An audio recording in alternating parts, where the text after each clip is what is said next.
just want it. Can you see myself? Can you see myself? Can you see myself? In 1977, 87-year-old William McKinley stepped off a plane onto a rock-strewn island in the high Canadian Arctic. This grandfather from Glasgow, Scotland, had bitter memories of this forgotten land. Memories that traced back to 1913, when he joined an expedition that seemed cursed from the start.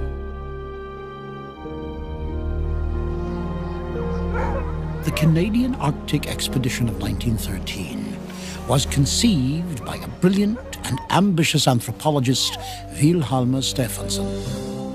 At age 27, he'd headed into the wilds of northern Canada and spent 6 years living among the native Inuit tribes.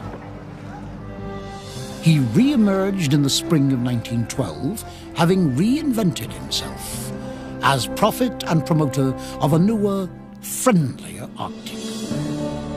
He managed to survive, and the thing is, when people saw him, they couldn't figure him out because he didn't look tough. He said, everyone has the Arctic wrong. This is his iconoclasm coming out in him. You know, it's not hostile, it's not unforgiving, it is a friendly place. Eager to build upon his success, the free-thinking Stephenson convinced the Canadian government to sponsor his next great adventure. An expedition to settle the question whether there might be an undiscovered continent hidden amidst the massive polar ice pack.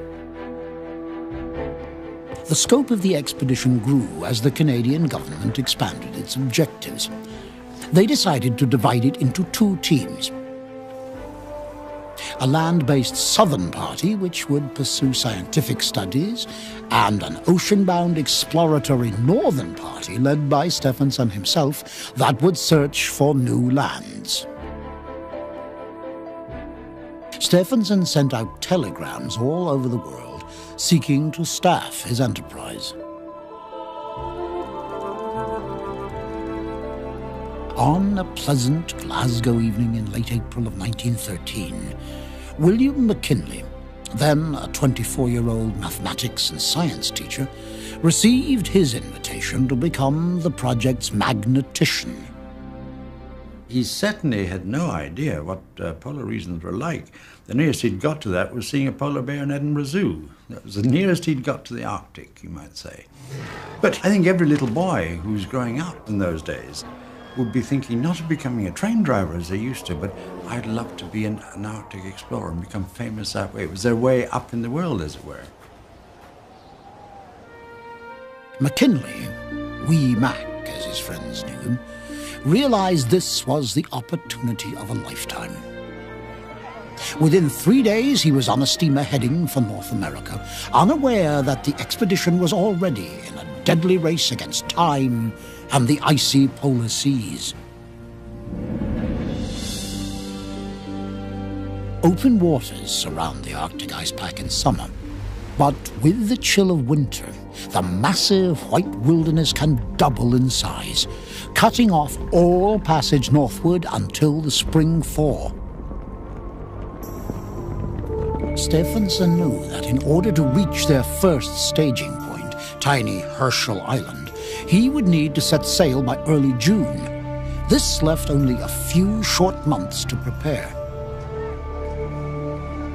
The most pressing order of business was to find a suitable vessel that could take them safely into polar seas. With few choices available on such short notice, Stephenson quickly settled on the 24-year-old whaler Carlock, even though some questioned her suitability for the icy Arctic waters. She was a square-rigged sailing ship with an auxiliary engine. Under power alone, she could do only 5 knots. With the help of sails, she could sometimes do 7. She was an old, underpowered, wooden ship. Stephenson was not a mariner. To him, the Carlock was a good deal and as acceptable a ship as any. To the man hired to captain her, world-renowned seaman Captain Robert Abram Bartlett, the obsolete whaler was not only a disappointment, but a serious liability. He condemned it, and in fact, anyone who got on board condemned it. Stephenson's position was, it's the only ship we've got to get going, otherwise, we'll lose a race here. Despite their divergent opinions about the Carlock, Stephenson was pleased that Bartlett was to captain the voyage. The Newfoundland native had earned a reputation as an outstanding ice navigator, sailing with Robert Peary on his historic attainment of the North Pole in 1909. Unassuming in appearance and given to the use of profanity, Bartlett was also a lover of music and poetry. Bartlett was a man with a tremendously romantic self-image. Bartlett envisioned himself as like Dr. Livingstone in Africa, except that this was going to be in the Arctic.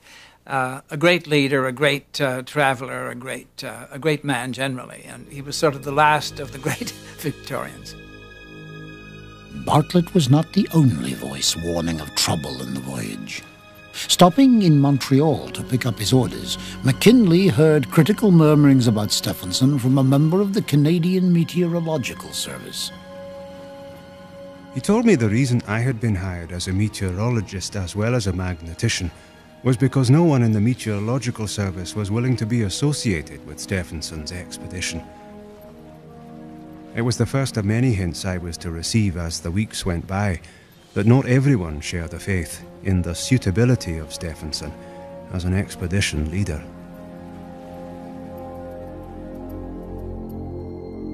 When Wee Mac arrived in Victoria, British Columbia on June 1st of 1913, many of his fellow scientists were already there.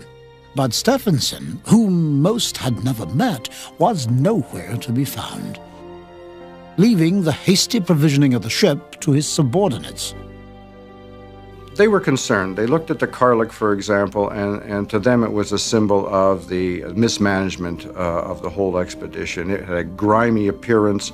It was low in the water. It was filled with bales of equipment, and it just had a terrible appearance, amongst other things. Stephenson arrived in British Columbia only 3 days before the scheduled departure, and with characteristic optimism, he posed for a publicity photo amidst the chaos of the Carlock's deck. His insensibility to the anxiety of his staff was underscored by his comments in private dispatches to Ottawa. While every reasonable precaution will be taken to safeguard the lives of the party, it is realized by both the backer of the expedition and the members of it that even the lives of the party are secondary to accomplishment of the work.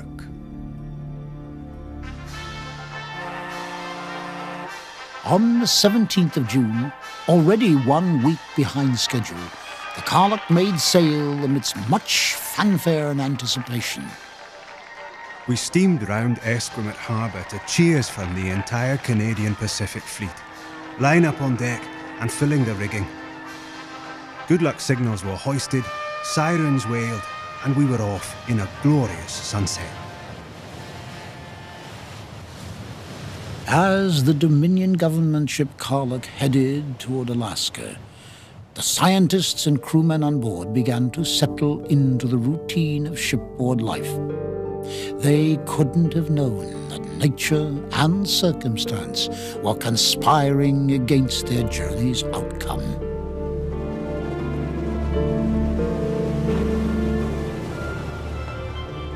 As the Canadian Arctic expedition began, the Carlock crawled along the contours of the rugged Alaskan coastline, heading toward Nome.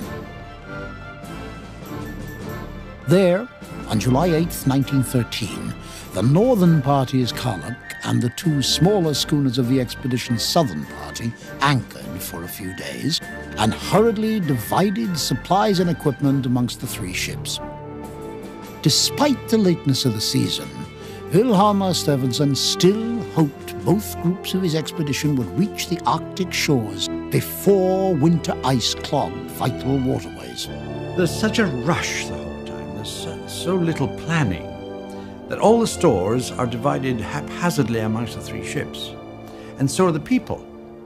And everything was going to be fixed and organized when they got to Herschel Island.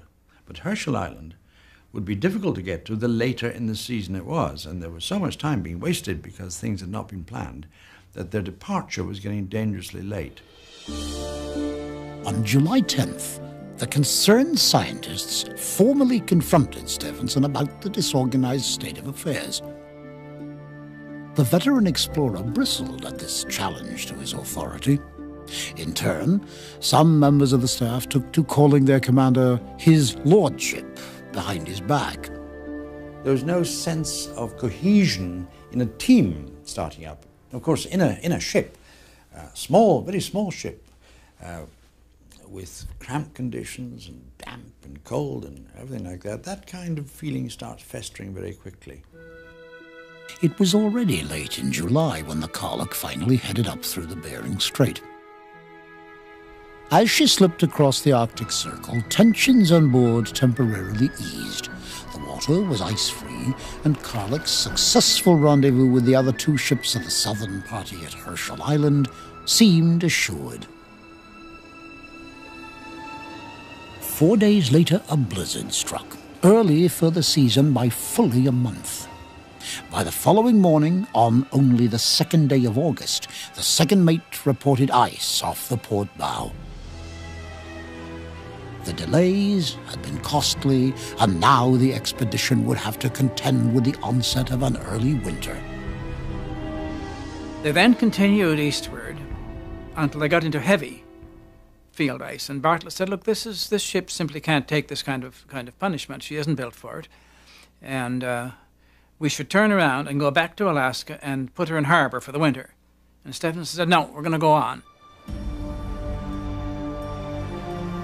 So tedious was their progress that it took the Karluk almost 4 days to travel 20 miles to windswept Point Barrow, the northernmost settlement of North America. Here, Stephenson finally completed his provisioning, including the hiring of an Inuit family to help with the hunting and sewing of winter apparel. But the Karluk was still at the mercy of the encroaching ice pack, which seemed to thicken with each mile they advanced. It's not a question of being hit by an iceberg like the Titanic. It's that this floating pack ice is always on the move. Suddenly leads open up and you see, oh, there's a way that a ship can go up. And if you've got a ship which is not equipped for ice breaking, you have to rely on that. Bartlett tried to keep the ship tight to shore, but the overloaded Karluk had already grounded several times in the silty shallows. When a lead opened in the ice heading away from land, the captain cautiously followed it. It would prove to be a fateful decision.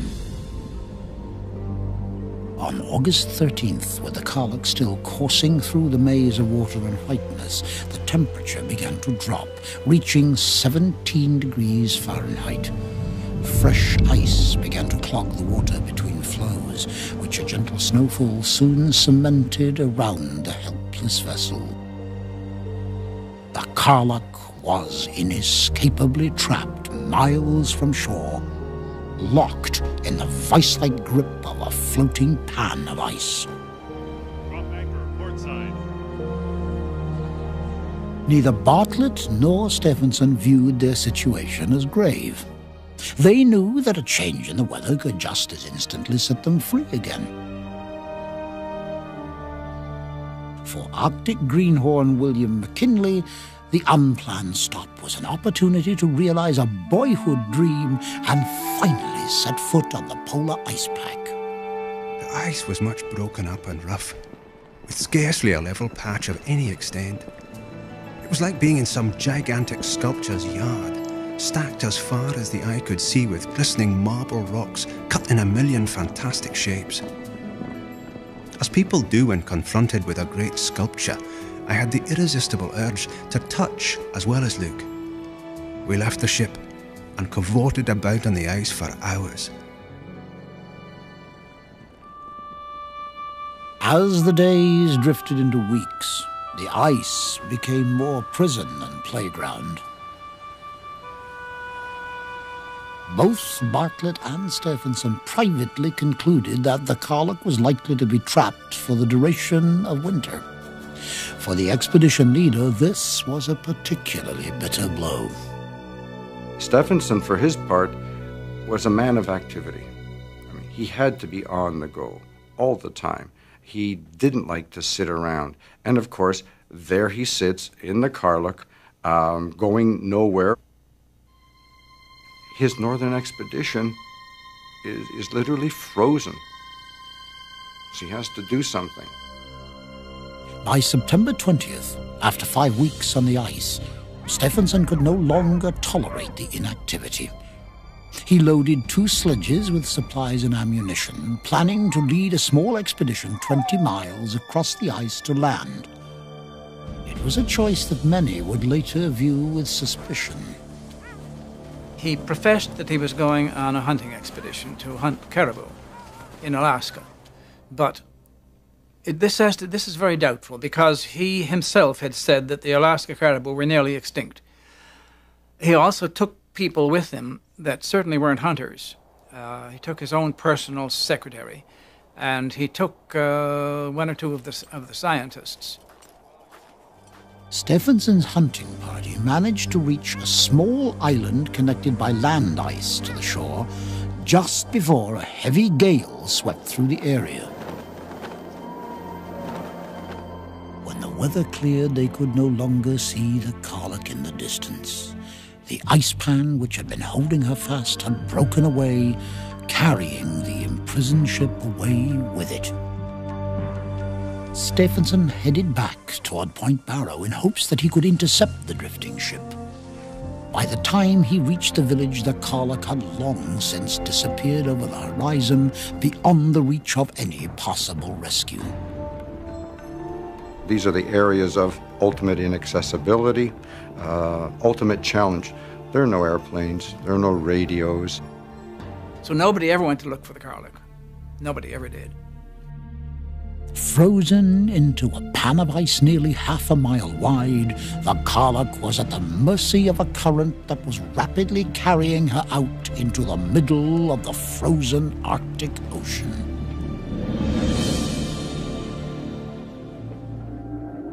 In September of 1913, now separated from their leader Wilhelm Stephenson, the members of the Canadian Arctic Expedition were trapped aboard their ship, the Karluk, locked in the grip of a frozen Arctic Ocean.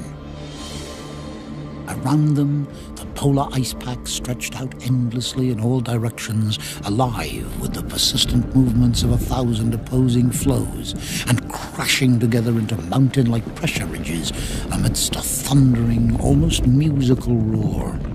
These mini mountains, maybe 100 feet high, of ice blocks jumbled together, so suddenly they would loosen, come tearing down like a tenement of a house, rolling down towards you all over the place. It was incredibly dangerous and incredibly beautiful as well. Captain Robert Bartlett knew that the Karluk might not long withstand such crushing pressure on her hull. He began caching supplies on a nearby floe of old sea ice. Back in Ottawa, dispatches from Stephenson reached the Canadian government with news of the Karluk's loss. Once his detractors learned how the commander had come to be separated from his flagship, they criticized him bitterly. Even a Canadian Mountie cynically noted in one report that he had left just in time. People condemned him that, he was a coward, he had skipped the ship. The evidence suggests, and the research I have done basically said he agonized about leaving the ship. He wasn't a coward. This is not in him to be a coward. He just wanted to keep going. Stephenson left his scientific party and then proceeded on the kind of thing he wanted to do anyway, a lone expedition by dog sled and on foot among the Canadian Arctic islands. The beleaguered commander headed northward to resume his original quest as the helpless Karluk continued her vagabond waltz, drifting as much as 20 miles a day. As the days grew shorter, Captain Bartlett realized that temperatures on the ice pack might soon drop to 40 degrees below zero. As a precaution, he had his men pile snow high around the hull of the Karluk to insulate their quarters. The castaways felt safe, at least for the time being. In mid-November, the sun slipped below the horizon to begin its winter hibernation.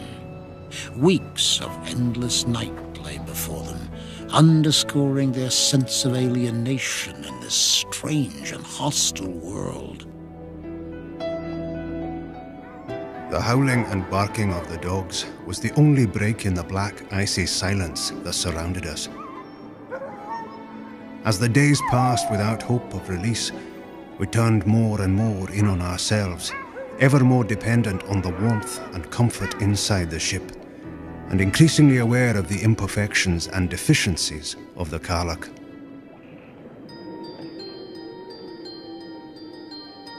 They'd lived on the ice for over 4 months, growing familiar with its constantly changing humor. Then, just days after the Christmas of 1913, they heard a familiar sound that filled their hearts with dread. The ice had begun to shift and break, moving ever closer to the vessel. On Saturday, January 10th at 6:45 p.m., a loud noise rocked the ship. The ice began raftering, as they call it. Big ice pans coming up on top of the ice that was there. And one of these ice pans punched a hole in the ship, just about at the waterline. Within an hour, the hull has a longer gash in it. Water is pouring in. It lists to 20 degrees to one side. It's obvious now that the Karluk is about to go down. For Bartlett, the moment of truth had arrived, and he gave the order he had dreaded these many weeks. Going down! All hands, abandon ship! Abandon ship! With her passengers safely discharged onto the ice, the captain remained below with his treasured gramophone to await the final moments. Bartlett seems to have had a flair for the theatric. There he is, apparently. He's got a collection of roughly 200 records. The ship is going down. He starts playing them one by one and then throwing the finished records into the fire. And the last record he puts on just before she goes beneath the ice is Chopin's Funeral March. The ship should go down with their flag flying if possible, so he raised the Canadian Navy's blue ensign to the mast and then stepped out on deck and listened to the strains of the funeral mass while the water closed in over the deck.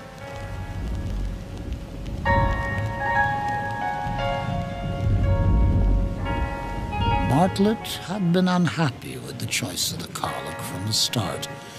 But as her mast slipped below the ice, the captain was visibly moved by the loss of his charge. He pushed back his hood as a sign of respect and called out, "Goodbye, old girl."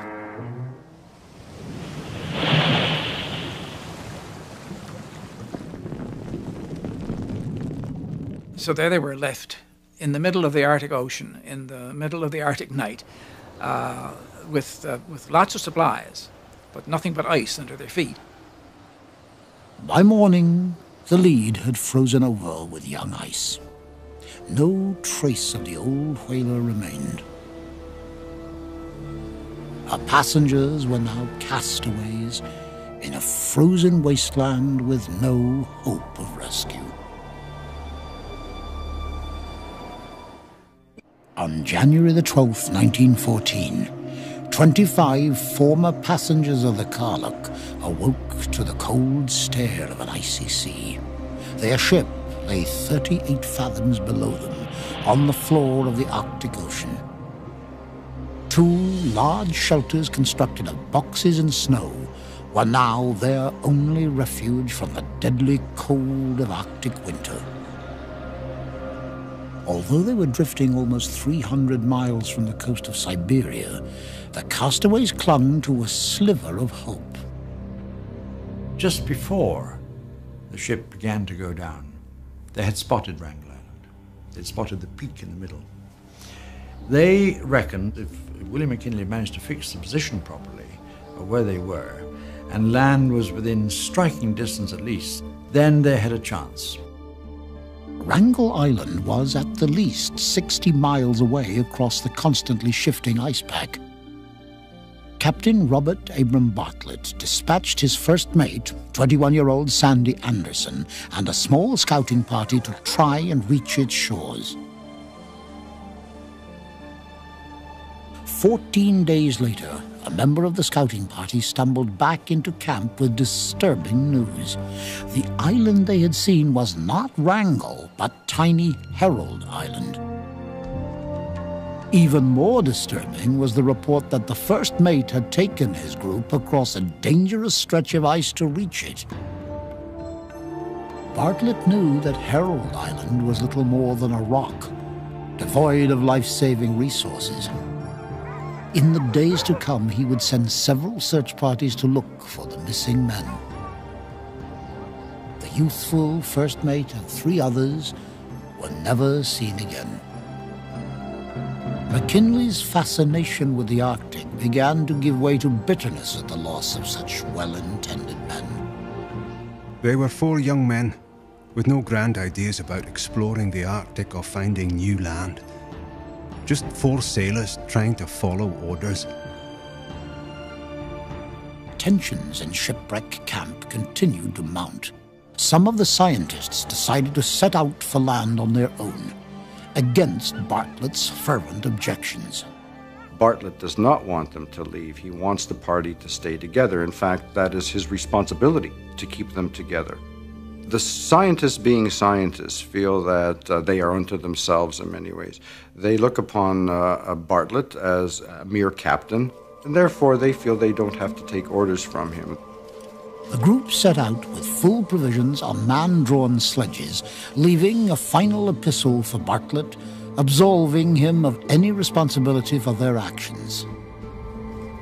Over a week later, a scout from the Shipwreck Camp stumbled upon a trail littered with discarded mittens and supplies that led him to the wayward expedition. The wearying travel across the ice had proven too much for them. He tried to persuade them to turn around because they were obviously close to exhaustion at this point. All 4 of them were. He didn't think they could live another day when he met them. But they wouldn't do it. They were going to keep on trying to reach the land. So they disappeared. They were never heard of again. In spite of these desperate developments, Bartlett knew that time was running out for the rest of Shipwreck Camp. With the spring thaw on the way, the ice floe that had been their home for the past 6 months would not remain safe much longer. He instructed the castaways to begin loading the sledges. On February 24th, they struck camp and headed west into the frigid unknown in hopes of somehow reaching Wrangel Island. In constant danger of frostbite and snow blindness, they made slow but deliberate progress through the hummocks of ice and snow. Each night they constructed a makeshift igloo to protect them from the deadly cold. Each morning at first light, they moved on. At one point, they were stopped by an enormous pressure ridge, up to 100 feet high and miles long. Some of the exhausted men wanted to return to the relative safety of Shipwreck Camp. Bartlett could not contain his rage. The skipper was speechless at first, and then he asked them just what they intended doing when they reached Shipwreck Camp. Their sheepish replies showed they hadn't thought so far ahead, and he raged at them for their folly in risking the loss of all they had achieved up to that point. They said, if it hadn't been for Captain Bartlett, we all would have died right there. And undoubtedly that's true. Bartlett was a very determined man. Nothing would stop him, you know. 15 days and 80 arduous miles away from Shipwreck Camp, they finally reached what must have seemed a virtual paradise, the snow-covered beaches of Wrangel Island. Luna! Land! It's land! They got down and dug away the snow and picked up a few pebbles and so on to celebrate the fact that they'd reached land, or some kind of land. Now, Wrangel Island isn't the mainland of Siberia. It's a long way from the mainland of Siberia. But it's a lot better than being stranded out in the middle of the Arctic Ocean. But Bartlett knew the island was only a temporary refuge. As the others set up camp, he prepared to leave with one of the Inuit men. Against all odds, he would attempt to cross ice and open water over 200 miles to Siberia. Only days after landing on the windswept island, William McKinley bade farewell to the man he had come to look upon not only as a friend, but as a great leader of men. We said goodbye. They were off, with the hopes and prayers of 15 people speeding them on their long, lonely journey. On them depended any chance we had of leaving Wrangel Island alive. With their leader gone, the castaways had only one mission: to survive until help arrived. They spread out over the island into 3 camps to ensure a wider hunting area, but game proved to be in short supply. Already tenuous relationships began to unravel under the strain of dwindling rations. They had the most extraordinary rows about food in particular. And one of the rows was about whether certain people were getting 1/8 of a biscuit more than the others were. It shows the kind of pressures that are on you when you allow that. When you've got a well-stocked larder, you don't give a damn about 1/8 of a biscuit. A mysterious illness swept through the camps, marked by a severe swelling of arms and legs. By late May, it had claimed the lives of 2 men. McKinley, now the sole surviving member of the scientific staff, had to wait for the ground to thaw before he could bury his 2 friends. The remaining Inuit hunter and his wife were the people who really kept them going. About 80% or more of the meat they secured was secured by the Inuit. By late summer, their food rations were depleted. The eggs of nesting gulls provided occasional sustenance, but the castaways suffered many hungry nights. They had hoped that Captain Bartlett's rescue mission would arrive for them in the middle of July of 1914. That was the idea. But July passed, nobody. August passed, nobody. Thursday, August 27th. That is our only thought in our waking moments. When will she come? Will she come? Is the captain lost? Only time will answer these. But God forbid that we should have to winter here. It's a hopeless proposition.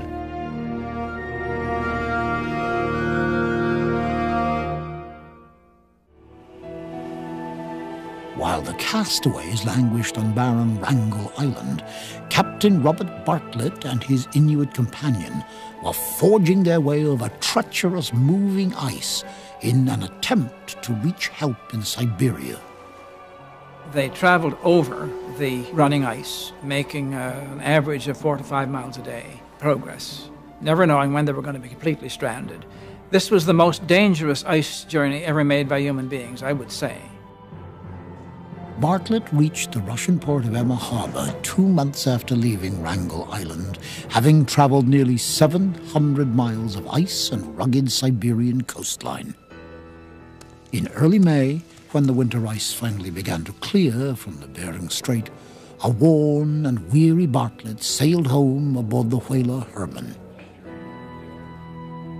Bartlett's amazing feat won him instant worldwide attention, but the captain's only thoughts were of his crew.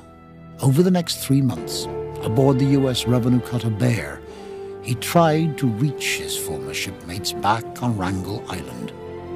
but the ice proved unrelenting. Because of the ice, it was impossible. A couple of ships tried during August, were turned back, and even a Russian ship was coming close. It turned back because war had been declared at that point, and they had other duties to perform. The would-be rescuers were beginning to give up hope. Even the determined Bartlett wondered if he would ever see his comrades again. By early September, autumn's bite was in the air. If the hapless crew of the Karluk was not recovered soon, they would have little hope of surviving a winter on the island. Then, on a chill September afternoon, a tiny schooner, the King and Wing, did what so many others had failed to accomplish: dropped anchor off the shores of icebound Wrangel Island. Cameramen on board caught the first moments as the rescuers hurried across the ice toward the shipwrecked crew.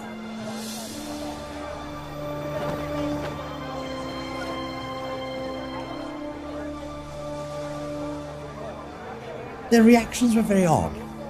They didn't also start whooping and dancing with joy and rushing down to the shore to welcome their rescuers.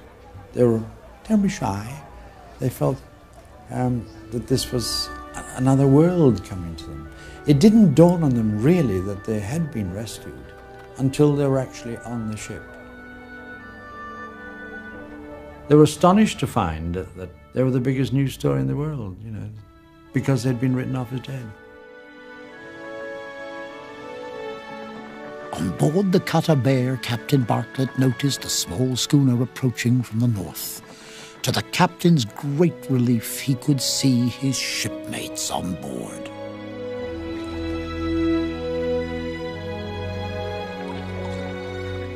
Now united once more with their captain, the castaway spirits rose with each mile that passed between them and their former island prison.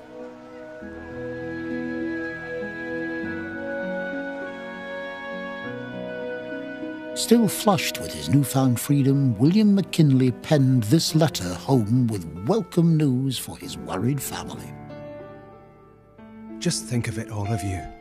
I am alive. And more than alive, I am living. None of you know what life is, nor will you know, until you come as near losing it as we were. Know that of 6 scientists aboard the Karluk, I alone remain, and will soon be among you to tell you a story the world has never heard. All told, 11 men had died after the Karluk had slipped beneath the ice.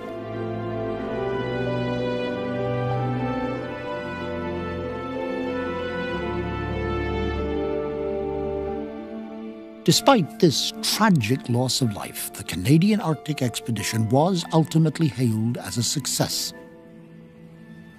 The Southern Party returned home in 1916, having completed one of the most extensive ethnological and geological surveys of the area in and around Coronation Gulf. But what of Expedition Commander Wilhelm Stephenson? After abandoning the Karluk and after splitting with his Southern Party in March of 1914, he had forged onward into higher latitudes and hadn't been heard from since. When he was presumed lost in the ice in 1914-15, you'll find individuals, the Geological Survey, saying essentially, don't send out a search expedition for Stephenson. His life is not worth it. And he was given up for dead. But 5 years later he showed up, and sure enough, he had discovered the last 3 small islands that had not been mapped in the world. Very much alive, Stephenson emerged from the Arctic in 1918, having claimed for Canada the islands of Brock, Borden, and Maine. He had covered over 100,000 square miles of new Arctic territory, failing to find any trace of a last great continent. In his account of the expedition, The Friendly Arctic, published in 1921, the Karluk tragedy was only mentioned as a footnote to his great adventure. he defended the loss of life against the backdrop of World War I. I never could see how anyone can extol the sacrifice of 1 million lives for political progress, who condemns the sacrifice of 12 lives for scientific progress. For the advance of science is but the advance of truth, and the truth shall make you free. The Carlock's former captain, Robert Bartlett, was honored by the Royal Geographic Society for his leadership. Yet many others blamed him for the loss of life. After all, it had been his decision to take the Carlock away from the relative safety of the shore and into the thick of the ice pack. But William McKinley never forgot the man to whom he felt he owed his life. Bartlett was a hero to McKinley. I think he's a hero to everybody else. Bartlett is the one truly heroic figure who emerges from that ill-fated expedition. Bartlett went on to lead 17 more expeditions into Arctic waters, never again losing a life under his command. After fighting in the trenches of World War I, McKinley married and settled down to resume the quiet life of a teacher. Yet, years later, he remained haunted by the ordeal on the ice and embittered by Stephenson's seeming lack of remorse. At the age of 86, he finally published his own account of the events that had shaped his youth. Defending Captain Bartlett, he placed full blame for the tragedy on Stephenson's lack of planning and leadership, as he explained in a 1988 interview. He was the great man, and he wasn't worried about details. What would you say about a man who leaves his ship? Would you say he'd let the members of his expedition down, he'd quit it? The lives that were lost with the Carlock were lost by errors for which the skipper had absolutely no responsibility. Perhaps McKinley was able to close this chapter of his life when he returned to the Arctic in 1977. But for some, his book only served to rekindle a debate which, to this date, historians cannot settle. I don't know how it could have been different. Choices were made. Options, they had options. So if you have a villain in this, the villain, to me, is the ice. I think it's a bit pointless to say Stephenson was a scoundrel. I'd rather think that he was flawed and misguided, but that there was a kind of greatness inside him, waiting to come out, but it came out in the wrong way. With the Carlock, everything was left to chance, and chance let them down. It has long been the conceit of man, gazing with the blind eye of pride, to view himself as master of surf and sand. The frozen remains of the Carlock, lost somewhere beneath 38 fathoms of Arctic sea, serve as one more reminder of the folly of such arrogance in the pursuit of glory.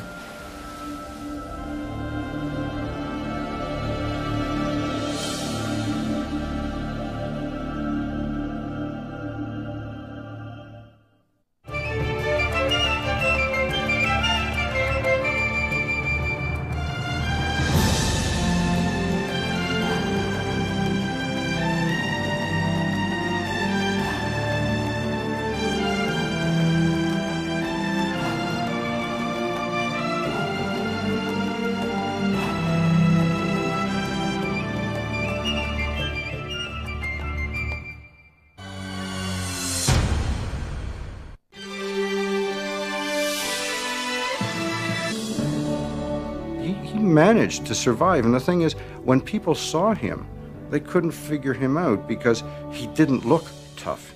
He said, everyone has the Arctic wrong. This is his iconoclasm coming out in him. It's not hostile, it's not unforgiving, it is a friendly place. Eager to build upon his success, the free-thinking Stephenson convinced the Canadian government to sponsor his next great adventure. an expedition to settle the question whether there might be an undiscovered continent hidden amidst the massive polar ice pack. The scope of the expedition grew as the Canadian government expanded its objectives. They decided to divide it into two teams. A land-based southern party, which would pursue scientific studies, and an ocean-bound exploratory northern party led by Stephenson himself that would search for new lands. Stephenson sent out telegrams all over the world seeking to staff his enterprise. On a pleasant Glasgow evening in late April of 1913, William McKinley, then a 24-year-old mathematics and science teacher, received his invitation to become the project's magnetician. He certainly had no idea what polar regions were like. The nearest he'd got to that was seeing a polar bear in Edinburgh Zoo. That was the nearest he'd got to the Arctic, you might say. But I think every little boy who was growing up in those days would be thinking not of becoming a train driver as they used to, but I'd love to be an Arctic explorer and become famous that way. It was their way up in the world, as it were.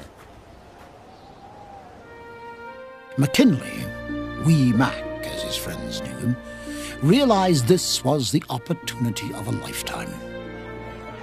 Within 3 days, he was on a steamer heading for North America, unaware that the expedition was already in a deadly race against time and the ice. She was an old, underpowered, wooden ship. Stephenson was not a mariner. To him, the Carlock was a good deal and as acceptable a ship as any. To the man hired to captain her, world-renowned seaman Captain Robert Abram Bartlett, the obsolete whaler was not only a disappointment, but a serious liability. He condemned it, and in fact, anyone who got on board condemned it. Stephenson's position was, it's the only ship we've got to get going, otherwise, we'll lose a race here. Despite their divergent opinions about the Carlock, Stephenson was pleased that Bartlett was to captain the voyage. The Newfoundland native had earned a reputation as an outstanding ice navigator, sailing with Robert Peary on his historic attainment of the North Pole in 1909. Unassuming in appearance and given to the use of profanity, Bartlett was also a lover of music and poetry. Bartlett was a man with a tremendously... See polar seas. Open waters surround the Arctic ice pack in summer, but with the chill of winter, the massive white wilderness can double in size, cutting off all passage northward until the spring thaw. Stephenson knew that in order to reach their first staging point, tiny Herschel Island, he would need to set sail by early June. This left only a few short months to prepare. The most pressing order of business was to find a suitable vessel that could take them safely into polar seas. With few choices available on such short notice, Stephenson quickly settled on the 24-year-old whaler Carlock, even though some questioned her suitability for the icy Arctic waters. She was a square-rigged sailing ship with an auxiliary engine. Under power alone, she could do only 5 knots. With the help of sail, she could sometimes do 6. I just wanna. Can you see myself? Can you see myself? Can you see myself?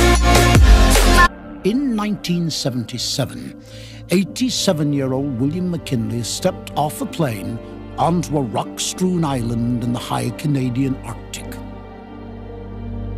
This grandfather from Glasgow, Scotland, had bitter memories of this forgotten land. Memories that traced back to 1913, when he joined an expedition that seemed cursed from the start.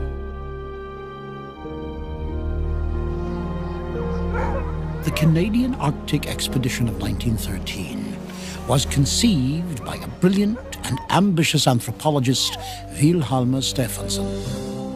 At age 27, he'd headed into the wilds of northern Canada and spent 6 years living among the native Inuit tribes. he re-emerged in the spring of 1912, having reinvented himself as prophet and promoter of a newer, friendlier Arctic.